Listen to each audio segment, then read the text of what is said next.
بسم اللہ الرحمن الرحیم۔ السلام علیکم ورحمۃ اللہ۔ امید کرتا ہوں کہ آپ لوگ ٹھیک ہوں گے۔ اللہ تعالیٰ آپ کو اپنی حفاظت میں رکھے، آمین۔ اللہ تعالیٰ تھوڑے واسطے آسانی پیدا فرمائے کہ تسی بیت اللہ شریف کو آ جاؤ، اس کا طواف کر پاؤ، آمین۔ اور نال میں ادا کرنا اپنے نبی کریم صلی اللہ علیہ وسلم دے خوبصورت الفاظ۔ نبی کریم صلی اللہ علیہ وسلم نے فرمایا، جب جنتی جنت میں اور دوزکی دوزک میں داخل کیے جائیں گے، اللہ پاک فرمائے گا جس کے دل میں رائی کے دانے کے برابر بھی ایمان ہو اس کو بھی دوزک سے نکال لو۔ تب ایسے لوگ دوزک سے نکال لیے جائیں گے اور وہ جل کر کوئلے کی طرح سیاہ ہو چکے ہوں گے۔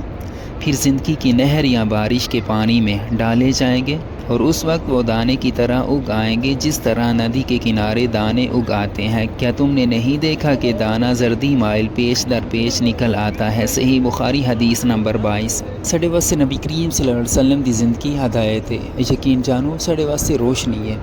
تے اللہ تعالیٰ سن آپ صلی اللہ علیہ وسلم دے راستے تے چلنے دی توفیق عطا فرمائے۔